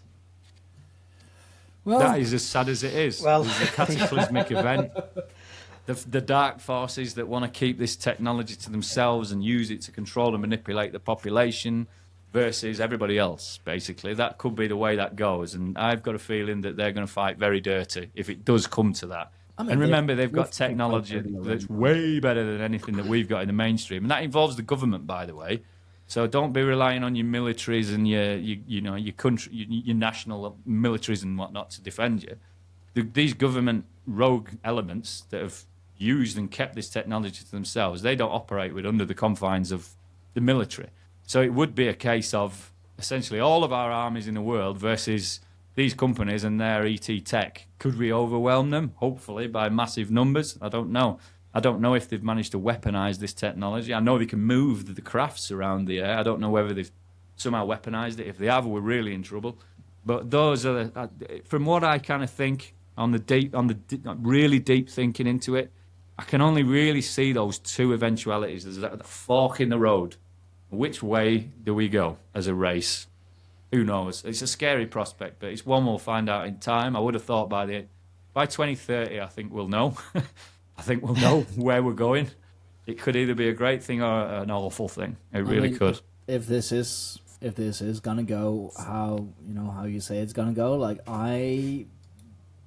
humanity as a whole, even the shadowy cabal, if you will, I think there's more benefit to be had by going interstellar.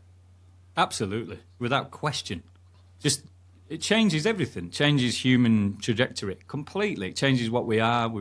We move away essentially from being these primitive apes that have mastered the tools on our own rock. That's it.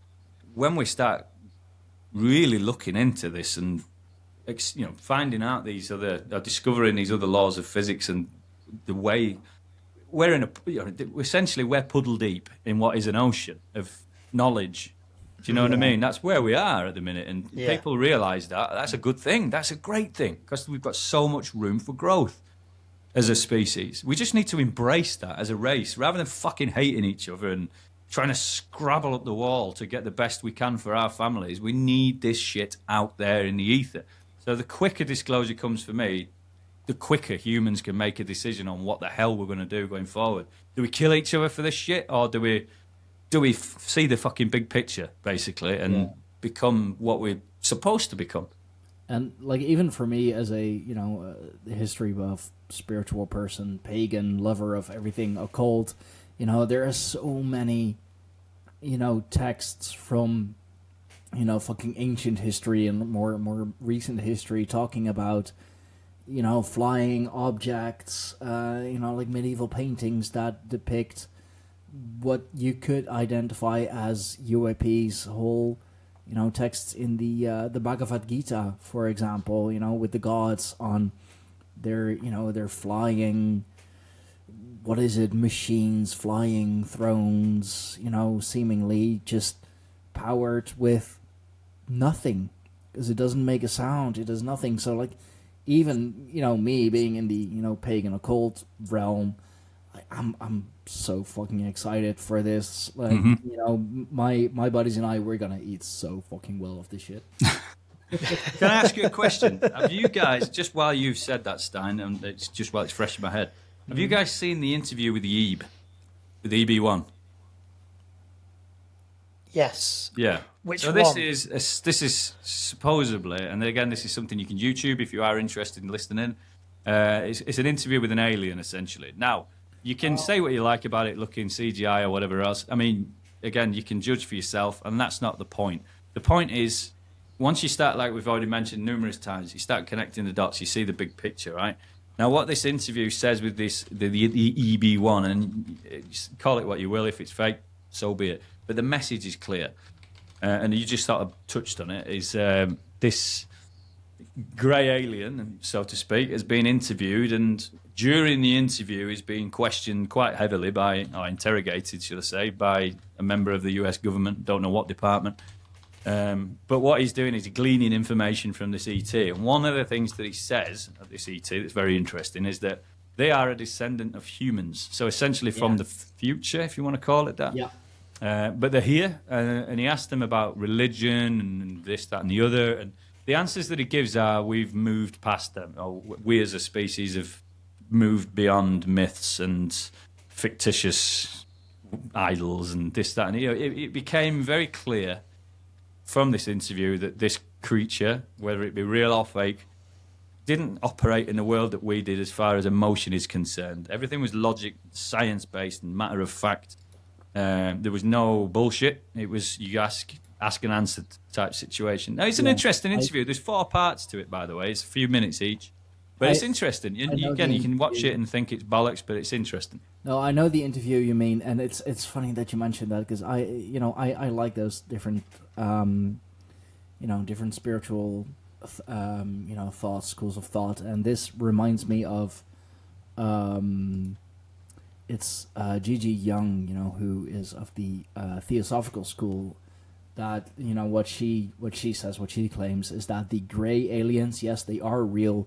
They are a different timeline of mankind, of humankind. I believe I mentioned this in the UAP episode that Lee, that we did together as well.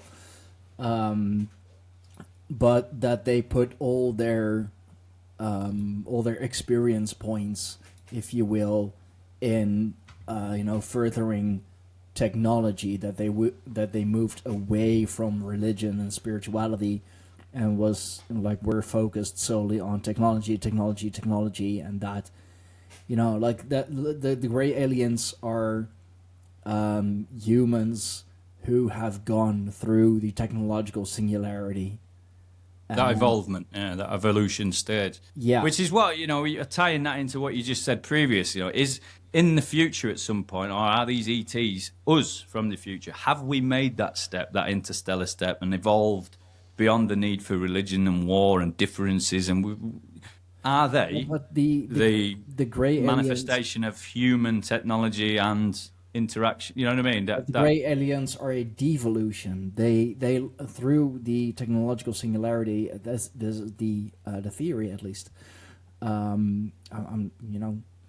Think of it what you will, but because they focused solely on technology and went through the technological singularity, they lost their humanity. So and that's emotion, something you can see. But that's something, when you think of what Elon Musk is doing with Tesla and the Neuralink, is this the first step in that process of us essentially configuring ourselves with technology and becoming sort of the one being? Is this the first step in that? Yeah. Do we become AI?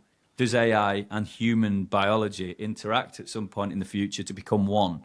Can we upload our consciousness to a computer, which then enables us to be essentially like an android type mechanical human, as it were, but with human thought and consciousness? Are we moving in that direction? Can we essentially become invincible as people?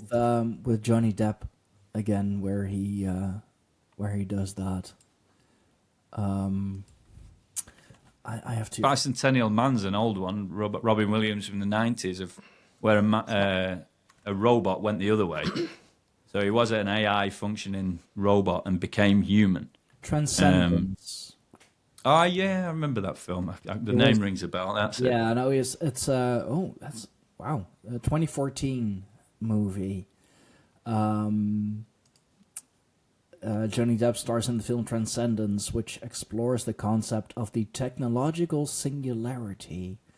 In the movie, Depp plays Will Castor, a scientist researching artificial intelligence, who predicts that a sentient computer will create a technological singularity, or a moment where AI surpasses human intelligence. And I don't think we'll let that happen.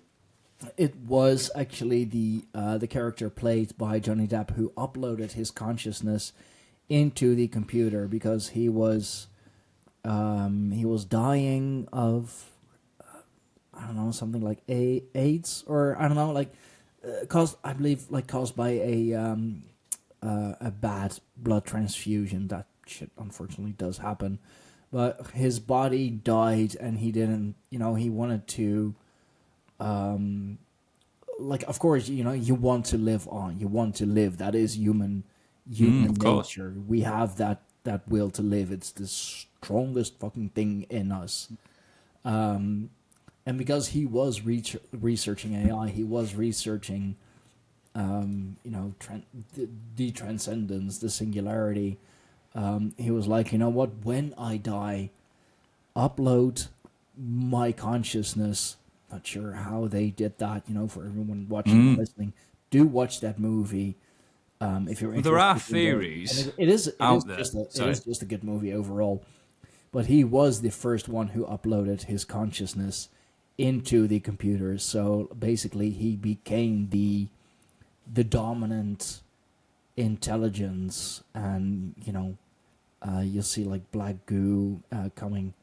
Is a thing in that movie. Nanobots is a thing in that movie. All your favorite, conspiracy stuff is a thing in that movie. It's a really good movie.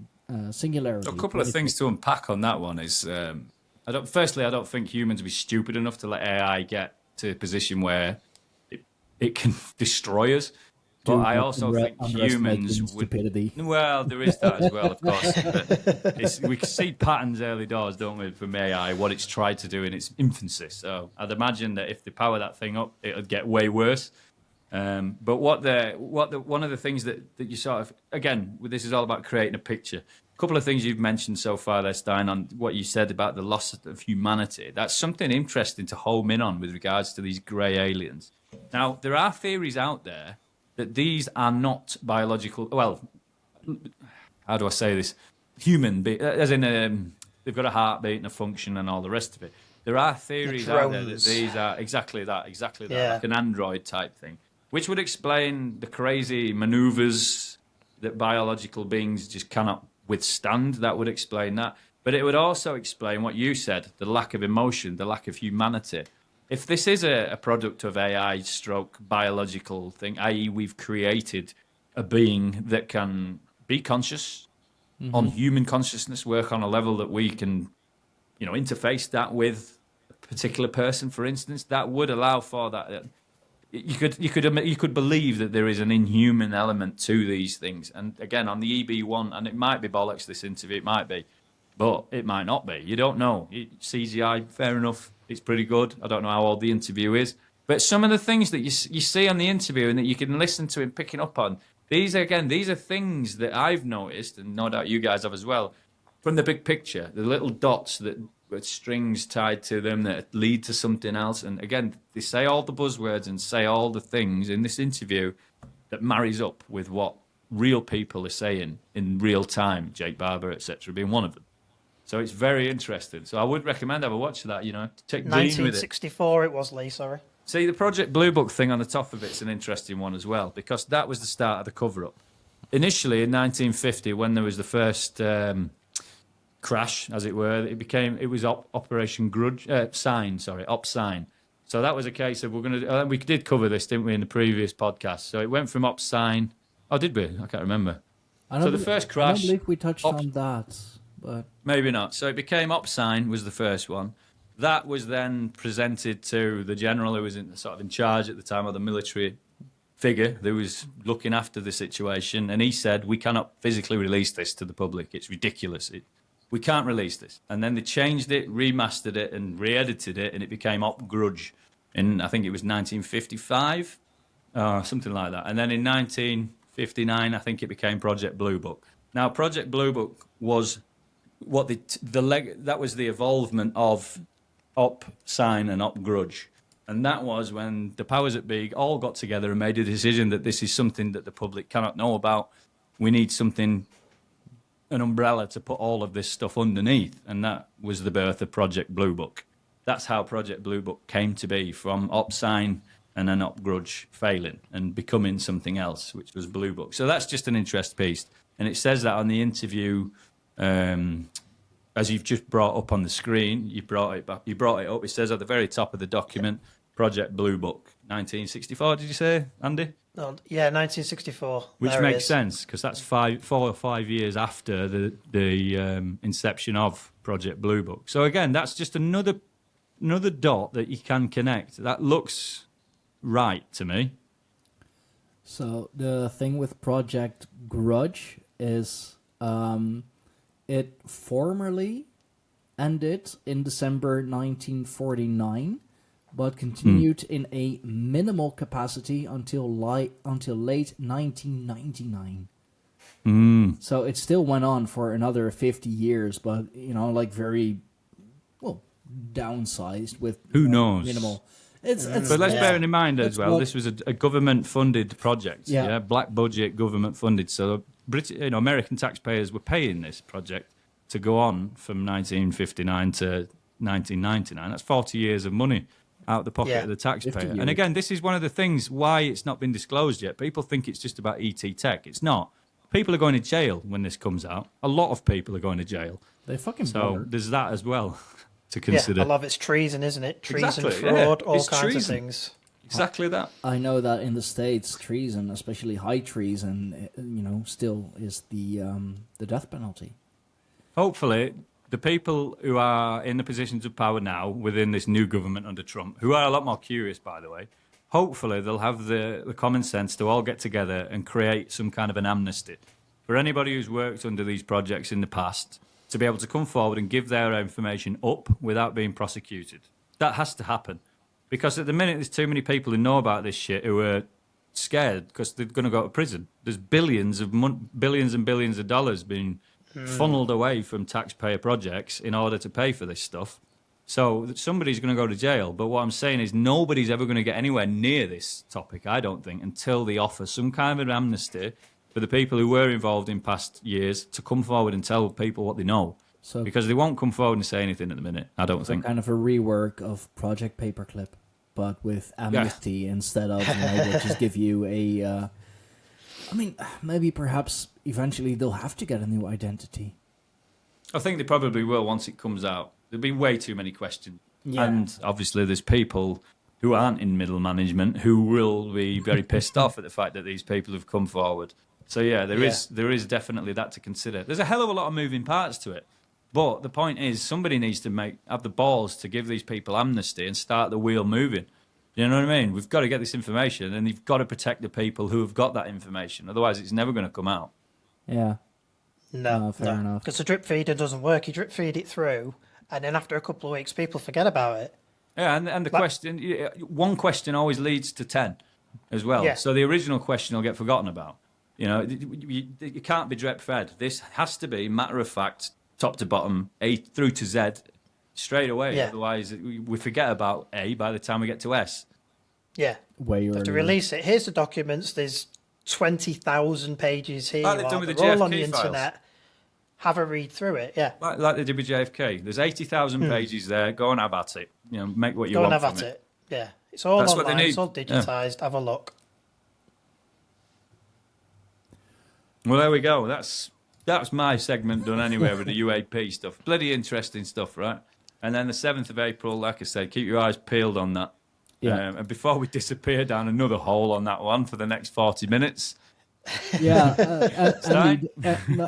Andy, did you have some stuff? Lee is... Jesus. You're very, It's you're actually very worked out. passionate. I'll give that. It's worked out pretty well because mine would follow on from Lee's kind of stuff here. What it was, what Lee was just saying there about this contact and summoning these things into the sky.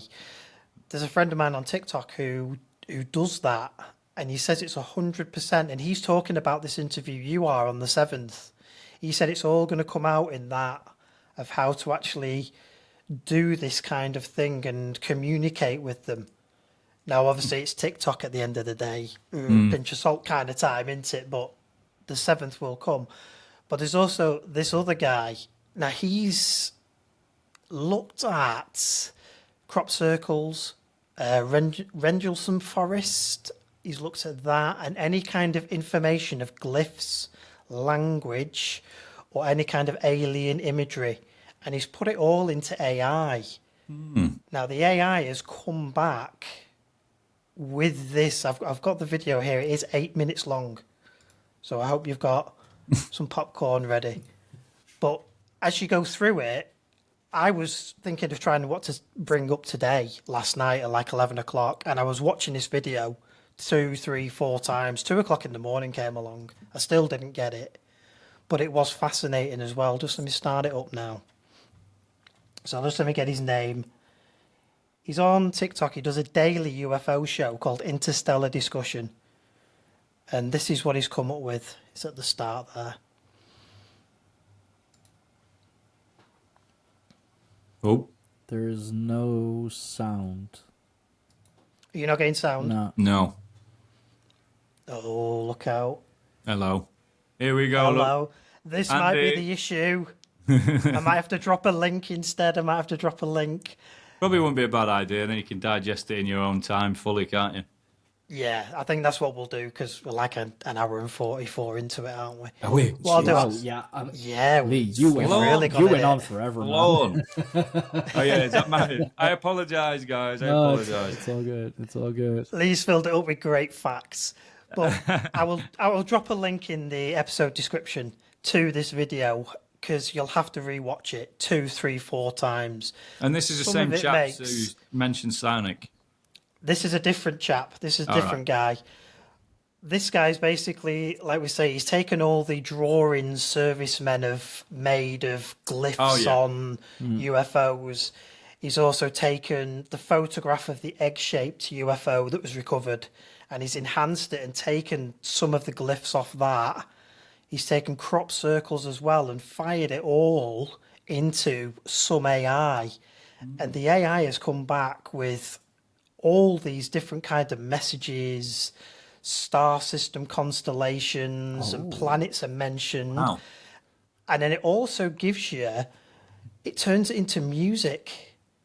And then out of the music, they pull out another message. So it's like the message is encoded in various different kinds of ways. Wow. There's music in there, symbology, language, obviously glyphs of the symbology, then there's sound. There's also Morse code in there as well. And it all pulls out and it all comes together into these like collection of messages. And it is really, really good. But like I say, I will link that in because obviously Yeah, I'm not maybe technically we can apt to... like do that for another show if you get the sound. That sounds really good. That. If you get the sound is working, really- you know, we'll just do Yeah. like a reactionary show to, you know, what all is being said there. I mean, you know, symbology, music, you know, all of that. I mean, that's really up my alley. I fucking love that. I love fucking Exactly, love yeah, that's symbology what I and thought. symbolism and, you know, and everything. I mean, come on, I've looked so much into that. You know, being a big lover of the occult and paganism, which is all, you know, symbols. symbology, symbolism, whatever. And then we have, you know, of course, Lee, our big alien enthusiast. The nerd. Oh, The funny, nerd. The UAP nerd. funny man. Come on, you're the funny man. That's You know I'll your take- I'll stuff. You take know that your mantle. stuff. But I tell you, I've really enjoyed today's podcast. I think it's brilliant. I've really enjoyed it. Yeah. It's nice really, to see really you, good. Andy, as well. This is our first one together. It's our first time as a group, isn't Yeah. it? It as is, well, yeah. First Yeah, all it three of is. us together. Hopefully not the last. Hopefully this is a regular thing now. Oh, yeah, as definitely. long as your car Yeah, doesn't we- break down again. Yeah. Oh, no. I'll tell you what, we need to monetize this bloody podcast, don't we, so we can get you a new car. Yeah, we did. Yeah, that'll be the first thing we There we pay go. for. Come out You of just expenses. wait. You Yeah, just wait, viewers. You just wait for Andy's dodgy GoFundMe to go live. Yeah, we'll It's already live. It's already live. yeah, we'll Get Andy a new car. we'll set up a GoFundMe or an Indiegogo or, you know, something If like you've that. got anything that you can spare, viewers, please think of Andy and Please. his car. He's got no hair, and his car is He's pathetic. already lost his hair. Oh, Someone stole that.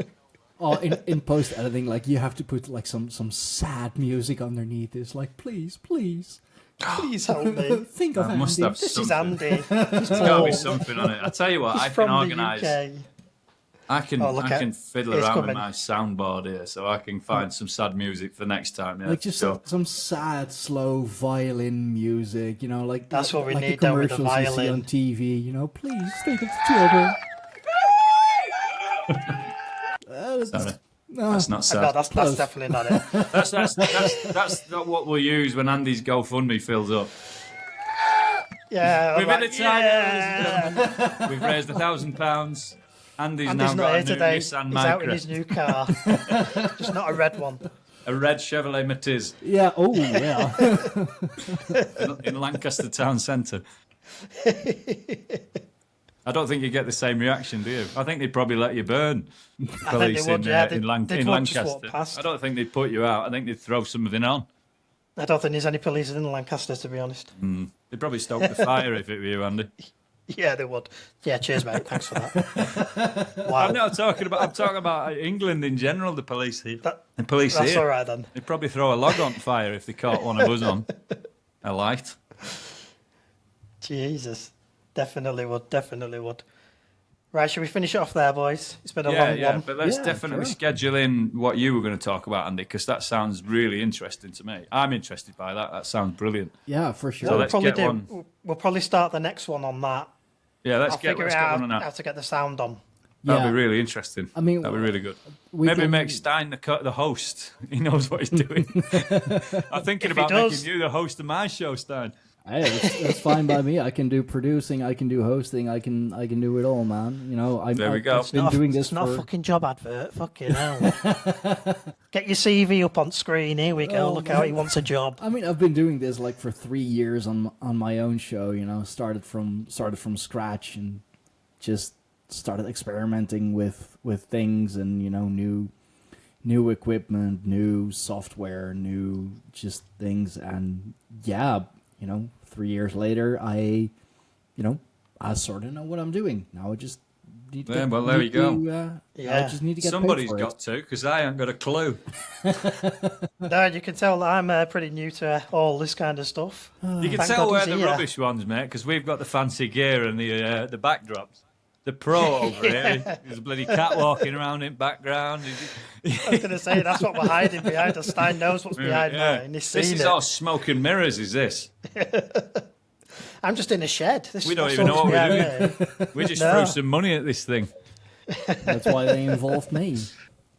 Well, since we've been Exactly. talking about aliens and other worlds, unfortunately, I do live on this one, and my wife is going mental right now because I'm not home for tea. So I am going to have to jump off. That's She's going all right, nuts. man. No kidding. Yeah, No kidding. We're going to finish it. We'll finish it now. Yeah, for I'd sure. rather deal So, with ETs. like Lee, real quick, some plugging, personal plugging. Where can the good people find you? We all have our Yeah, own so stuff.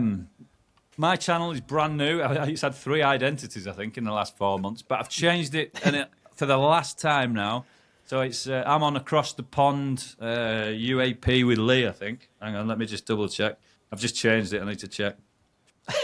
Just so you... Yeah. Hopefully, like I said the last time. Right, Across the Identity Pond, crisis. Across the Pond, A Deeper Look, UAPs. That's me. All right, And you'll see it. It's on Across the Pond. YouTube. Yeah, it's on YouTube, yeah.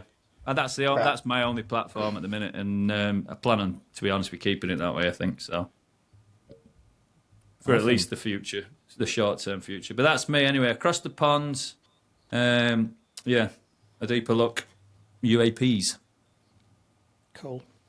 awesome. But we'll I'll send a link to Andy if you want, and you can stick that in the bottom of your video. Yeah, I'll put it in the I think that'd be a good episode idea. notes.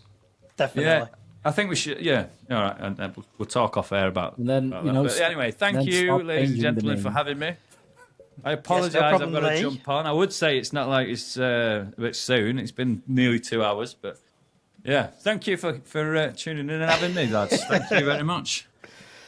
No It's problem. been a Always good to have pleasure. you, Lee. And you can. So, Andy, where can the good people find more of you?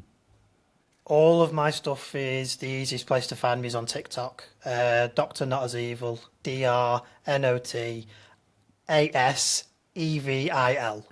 If you find me on there, I come straight up. You'll spot me.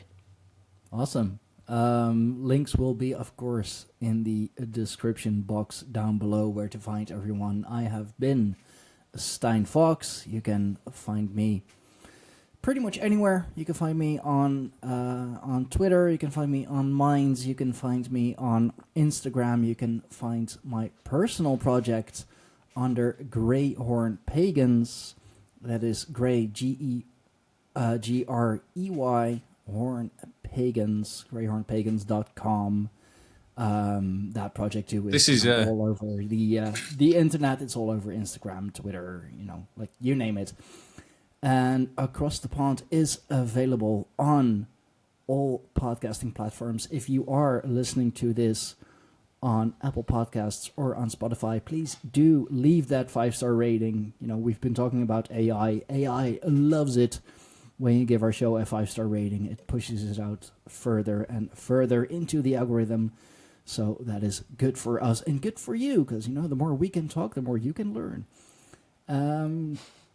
The main hub, of course, is on Spreaker. that is where the money actually is made. You can find us on YouTube as well. Just look for Across the Pond. Make sure you get some, and if you see the all-seeing eye, and if you see alien stuff, you know you're on the right one.